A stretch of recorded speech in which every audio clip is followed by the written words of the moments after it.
बलिया में जमकर गरजे रक्षा मंत्री राजनाथ सिंह। भारत के केंद्रीय रक्षा मंत्री राजनाथ सिंह ने शुक्रवार को आरोप लगाया कि दिल्ली के मुख्यमंत्री अरविंद केजरीवाल भ्रष्टाचार के कारण जेल गए हैं।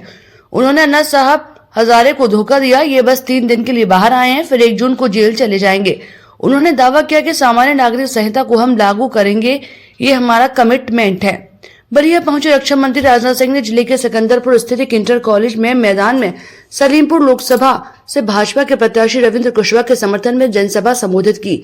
अपने संबोधन के दौरान उन्होंने दिल्ली के मुख्यमंत्री अरविंद केजरीवाल पर निशाना साधते हुए कहा कि आम आदमी पार्टी के नेता अरविंद केजरीवाल अभी जेल गए थे। कहते हैं कि नरेंद्र मोदी ईडी और सीबीआई लगाकर सबको जेल भेजते हैं। उन्होंने कहा कि अगर हमने गलत किया तो अदालत है, वो हमारे फैसले क्यों गलत नहीं ठहराती। उन्होंने आरोप लगाया कि अरविंद केजरीवाल भ्रष्टाचार के कारण ही जेल गए हैं और ये सिद्ध होकर रहेगा। केजरीवाल ने अन्ना साहब हजारे को धोखा दिया। उन्होंने कहा था कि अन्ना हजारे ने केजरीवाल से कहा था कि राजनीतिक पार्टी मत बनना, हमने भ्रष्टाचार के खिलाफ आंदोलन छेड़ा है, नहीं तो इस पर जनता का विश्वास समाप्त हो जाएगा। उन्होंने चुटकी लेते हुए कहा कि ये 20 दिन के लिए बाहर आए हैं, फिर 1 जून को चले जाएंगे। उन्हें हम नहीं भेजेंगे बल्कि अदालत खुद भेजेगी। तो वहीं आम आदमी पार्टी के राज्यसभा सांसद स्वाति मालीवाल की पिटाई के मुद्दे पर उन्होंने कहा कि अरविंद केजरीवाल के घर में उनकी पार्टी की राज्यसभा सांसद लात घूसों से पीटी गई, उसके ऊपर आप बोल नहीं रहे। ये क्या नेता है? नेता का शेर का कलेजा होना चाहिए। वहीं एक देश के चुनाव के मुद्दे पर उन्होंने कहा कि कहीं कहीं हर महीने देश में चुनाव ही होते रहते हैं, इससे आपकी कमाई, संसाधन और समय की बचत होगी। क्या इसे करना तानाशाही? हमने अब क्या अपराध किया है? वहीं पाक अधिकृत कश्मीर में चल रहे विवादों पर उन्होंने कहा कि मैंने 3-4 साल पहले ही कह दिया था कि पाक अधिकृत कश्मीर को लेने के लिए उस पर कब्जा करने की कोई जरूरत नहीं है, बल्कि पाक अधिकृत कश्मीर के लोग मांग करेंगे कि हम भारत से मिलना चाहते हैं। उन्होंने कहा कि हमने जब 3 तलाक पर कानून बनाया तो लोगों ने कहा कि दूसरे धर्म के मामलों में आप हस्तक्षेप करने वाले होते कौन है। उन्होंने कहा कि सरकार रहे चाहे भाड़ में जाए, चाहे हिंदू, मुसलमान, यहूदी या ईसाई, सबकी बहन बेटी हमारी बहन बेटी है। इसको धर्म के साथ जोड़कर नहीं देखना चाहिए। समाजवादी पार्टी और कांग्रेस पर निशाना साधते हुए उन्होंने कहा कि आज सपा कांग्रेस की हालत ये हो गई है। सपा को लोग समाज पार्टी और साइकिल की चैन को 2014 के लोकसभा चुनाव में अपने साइकिल की चैन उतार दी थी। 2017-2019 के चुनाव में भी आप लोगों ने साइकिल की चैन को चढ़ने नहीं दिया। 10 साल तक जो साइकिल पर चैनहीन हो, वो साइकिल आगे कैसे बढ़ेगी। तो वही कांग्रेस पर निशाना साधते हुए कहा कि कांग्रेस की हालत उतनी पतली है कि 2024 के चुनाव के बाद कांग्रेस डायनासोर की भांति भारत की धरती से लुप्त हो जाएगी। पूरी तरह से आश्वस्त हूं। पाक अधिकृत कश्मीर पीओके, आप लोगों ने मेरा भाषण नहीं कभी सुना होगा टेलीविजन के पर्दे पर, तो मैंने 3-4 साल पहले कहा, अरे भाई हम लोग तो आगे बढ़ ही रहे हैं। पाक अधिकृत कश्मीर पर उसको लेने के लिए कब्जा करने की कोई जरूरत नहीं है, कोई परेशान होने की जरूरत। उस समय ही मैंने कहा पाक अधिकृत कश्मीर पीओके हमारा था, हमारा है और हमारा रहेगा। और कश्मीर में, जम्मू कश्मीर में धारा 370 समाप्त होने के बाद मेरे बहनों भाइयों जिस तेजी के साथ विकास हुआ है, मैंने उस समय ही कहा था पीओके के लोग मांग करेंगे कि हम भारत में मिलना चाहते हैं, हम भारत के साथ रहना चाहते हैं।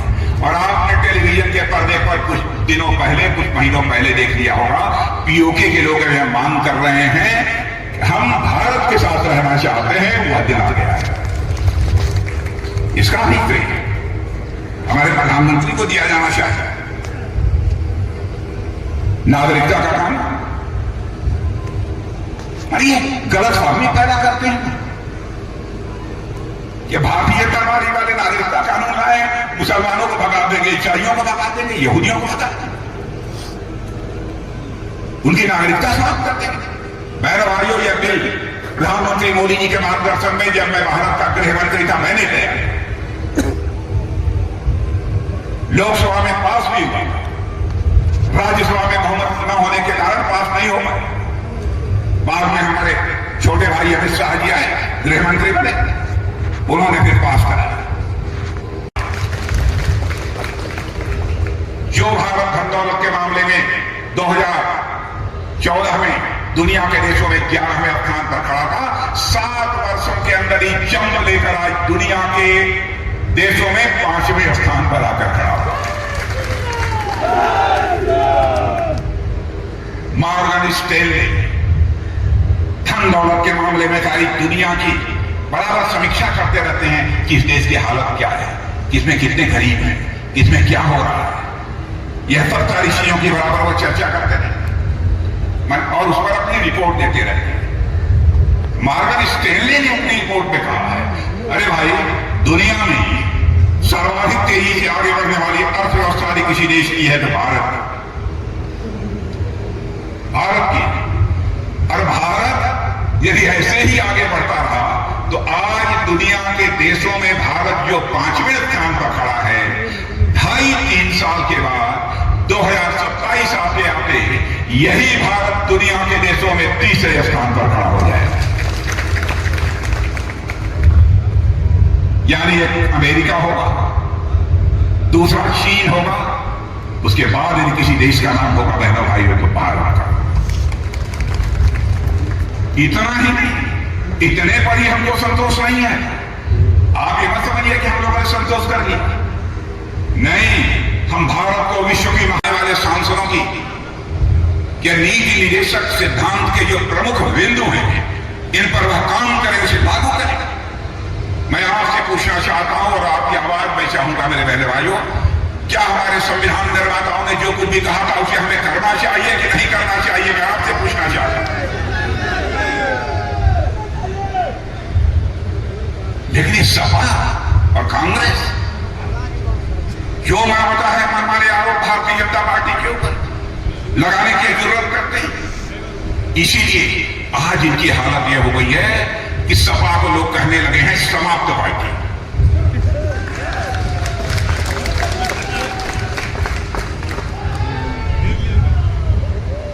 और मेरे भाइयों, साइकिल की चेन उतर चुकी है। 2014 में ही साइकिल की चेन आप लोगों ने उतार दिया। 2014 का जब लोकसभा चुनाव था उसी में आपने साइकिल की चेन उतार दी थी। और 2017 के विधानसभा में भी आपने साइकिल की चेन को चढ़ने नहीं दी।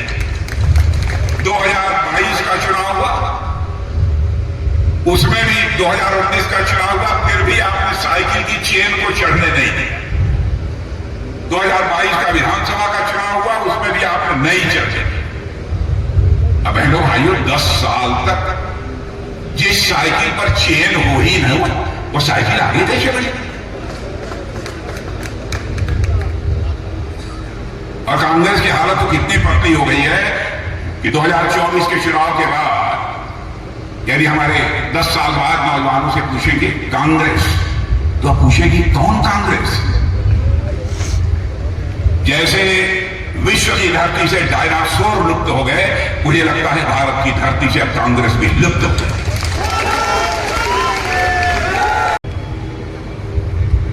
आपका सहयोग चाहिए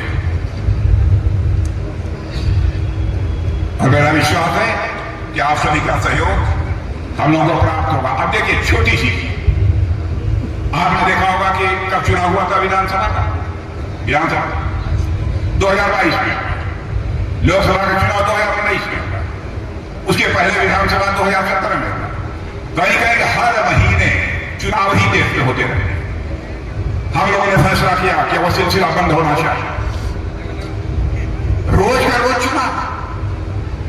इस देश में विधानसभा और लोकसभा चुनाव एक साथ होने चाहिए, एक राष्ट्र एक चुनाव। संसाधनों की भी बचत होगी, आपकी कमाई की बचत होगी, समय की बचत। क्या इसे करना तानाशाही है? क्या अपराध किया है? क्या करना चाहते हैं?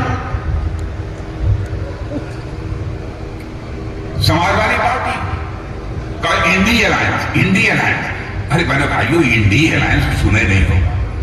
मानी अब आम आदमी पार्टी है, वो अभी इंडी अलायंस है। पंजाब में आपस में मार कर रहे हैं, लड़ रहे हैं, और बाहर में इंडी अलायंस के पार्टनर हैं। अरे कितना धोखा दोगे? अभी जेल में गए थे आम आदमी पार्टी के नेता, कहते हैं साहब ये तो मोदी जी ईडी और सीबीआई लगा के सबको जेल भेजते हैं। बहन भाइयों, ये हमने गलत किया है तो अदालत है। लोअर कोर्ट है, हाई कोर्ट है, सुप्रीम कोर्ट है, क्यों नहीं हमारे फैसले को गलत ठहराते? उनके ऊपर तो कोई दबाव नहीं डाल सकता ना। आप गए हैं अपने भ्रष्टाचार के कारण जेल में गए, आप कोर्ट के सामने बार बार निवेदन करते रहे, कोर्ट ने कहा नहीं है मामला कुछ, और ये सिद्ध होकर रहेगा। इन्होंने धोखा दिया है, अन्ना साहब हजारे को धोखा दिया है। अन्ना साहब हजारे ने कहा केजरीवाल कभी पार्टी राजनीतिक पार्टी मत बनाना, हमने भ्रष्टाचार के खिलाफ जन आंदोलन छेड़ा है, नहीं तो इस पर से जनता का विश्वास समाप्त हो गया। ये इन्होंने अन्ना हजारे को धोखा दिया, वह आपको बख्शे। 20 दिन के लिए बाहर आए हैं, फिर पहली जून को चले जाएंगे भी, हम लोग नहीं भेजेंगे। अदालत नहीं कहा नो नो नो नो, 1 जून के बाद तुम भीतर नहीं रहोगे, बाहर जा, तो तुम बाहर नहीं रहोगे, भीतर जाना। इनके घर में राज्यसभा की सांसद आप पार्टी के सांसद लाख घूसों से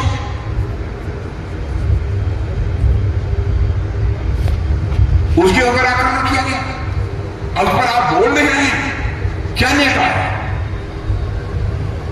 नेता होना चाहिए बहने भाइयों तो शेर का कलेजा होना चाहिए उसका। कमजोर कलेजे का नेता विश्व का कल्याण नहीं कर सकता। भारत के कल्याण की बात को छोड़िए, विश्व का कल्याण नहीं कर सकता। दूसरे धर्म के मामलों में आप हस्तक्षेप करने वाले क्यों होते हैं? बहनों भाइयों, सरकार रहे या भाड़ में जाए, चाहे हिंदू हो, मुसलमान हो, यहूदी हो, ईसाई हो, उसकी मां बहन बेटी वो हमारी भी मां बहन बेटी है। जिसके ऊपर कोई जुल्म और अत्याचार होगा तो हम उसके साथ खड़े हैं। इसको धर्म के साथ जोड़कर नहीं देखा जाना चाहिए। हम लोगों ने 3 तलाक की प्रथा को समाप्त कर, और मैं आज कहना चाहता हूं समान नागरिक संहिता को भी हम लागू करेंगे, हमारा कमिटमेंट। लेकिन ये कहते हैं ये मुस्लिम विरोधी। मेरे भाई, हम लोग किसी धर्म के खिलाफ कोई काम नहीं करते। हिंदू हो, मुसलमान हो, ईसाई हो, सभी यहूदी हो, कोई जो भी भारत का नागरिक है, सब हमारे भाई। समान नागरिक संहिता की बात मैं इसलिए कर रहा हूं, भारत के संविधान के नीति निर्देशक सिद्धांतों में संविधान सभा के सारे सदस्यों ने कहा कि साहब यह जिम्मेदारी बनती है आने वाले सांसदों की कि नीति निर्देशक सिद्धांत के जो प्रमुख बिंदु हैं इन पर वह काम करें, उसे लागू करें। मैं आपसे पूछना चाहता हूं और आपकी आवाज में चाहूंगा मेरे बहने भाइयों, क्या हमारे संविधान निर्माताओं ने जो कुछ भी कहा था उसे हमें करना चाहिए कि नहीं करना चाहिए?